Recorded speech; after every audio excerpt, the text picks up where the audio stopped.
Welcome to round 5 of the Parenting Roundabout podcast for the week of January 10th.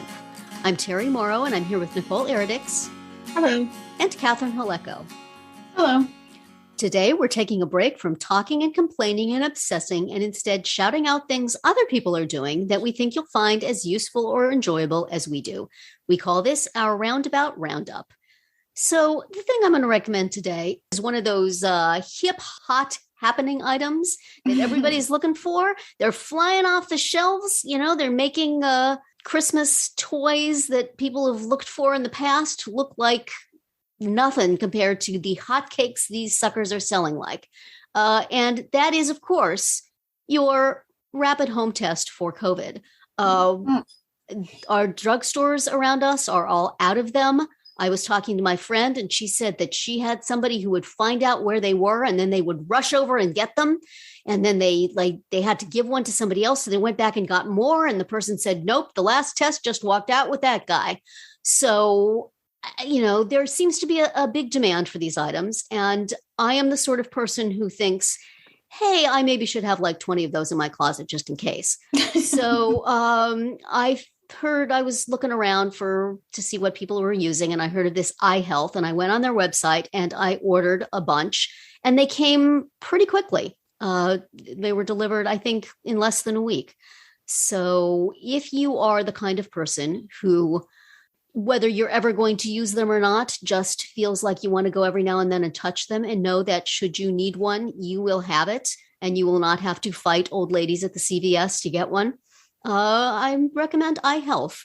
They, according to their video, they look pretty easy to use. You do not actually have to stick the swab up into your brain. You can just wipe it around your nostril area. The video is pretty funny. I should put a link for that too, because they make fun of people's fear of having to stick it up too high. And then I was just thinking about that with the at-home test. Like, how would you know if you got it high enough? Yeah, you know? I did not think I would be able to do that. So I was very relieved when I saw that. So I can't attest to how well it works or to the whole theory of whether we should all be relying on these rapid tests that aren't actually FDA approved, just emergency use, whether we should be paying any attention to those at all. But as a talisman to keep in your home to say, if we need it, it's here. I highly recommend iHealth. They're pretty affordable. I think they're $6.99 each. The trick being that each test costs $6.99. However, they come in 2-packs. So if you think, hey, you know what? let's say I'll get 8 tests. There's 4 of us. That means we'll each have 2. And you order 8, you are going to get 16.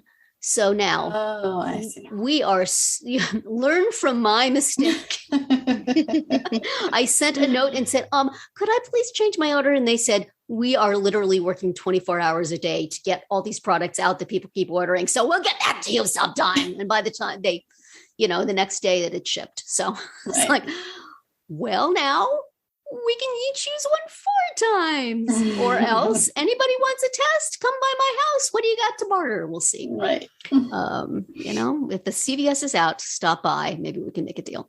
Nicole, what do you have this week? Just something really simple and inexpensive, but it's just kind of a nice little favor to yourself. I noticed this week that I was looking at my wedding ring, I have another ring too, and there's just all kinds of gunk in it, and it was just really dirty and dull. Yes. And so I remembered that I had bought this product last year actually, and I hadn't used it yet. And it's just a liquid jewelry cleaner where you just drop your jewelry into this little tray and you put it inside this container of liquid, and you wait a couple of minutes and pull out the little tray, and voila, your ring is like new. Nice. Bright and shiny, and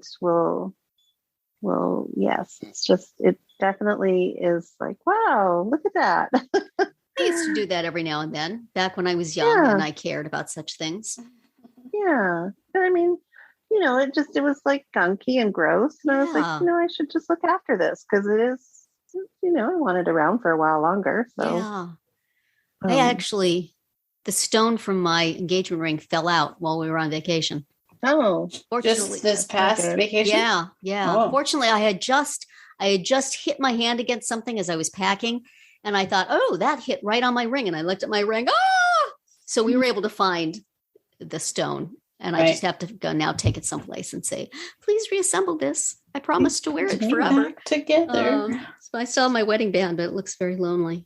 Mm-hmm. I'm glad I didn't solder them together because then I would have been ringless. Yeah. Or had to walk around just with an empty ring with little spikes and nothing there. Yeah. Dip a little piece of chewing gum or something. Anyway, Catherine, what do you have for this us this week? Well, it's your favorite pop culture property, Terry. Oh boy. Harry Potter. Actually, I'm going to do two things. One is the on HBO Max, they had the reunion special that is all about the Harry Potter movies. Mm-hmm.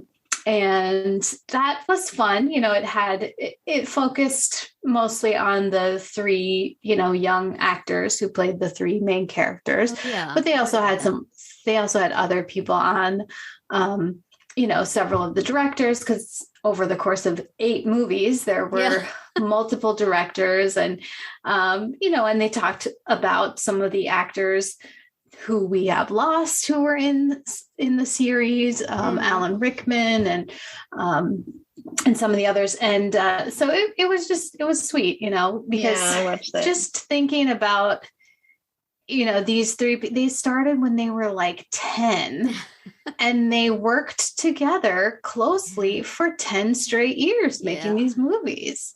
Mm-hmm. So it's wild. Whoever that casting director needs a medal.